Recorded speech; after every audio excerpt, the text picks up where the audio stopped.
Сәлем достар, қалайсыздар? Қалдарыңыз қалай?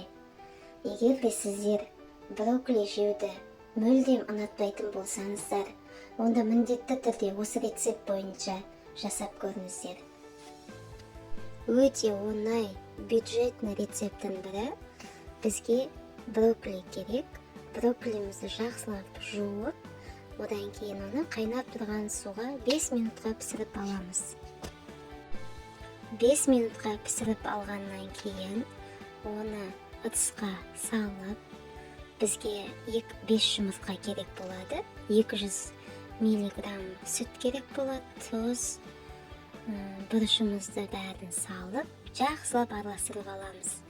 Дайын болған брокколиміздің үстіне осы сместі құйып, қызып тұрған пешке 20 минутқа пісіріп аламыз. Достар, міндетті түрде жасап көріңіздер.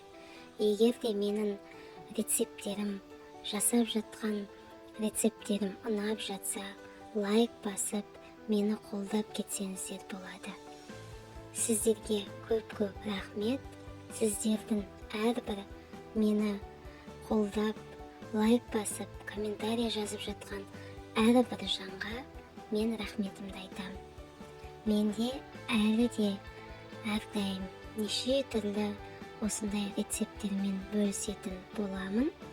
Мені жоғалтып алмас үшін, тағы да жазылып қойыңыздар, комментарий жазып кетіңіздер.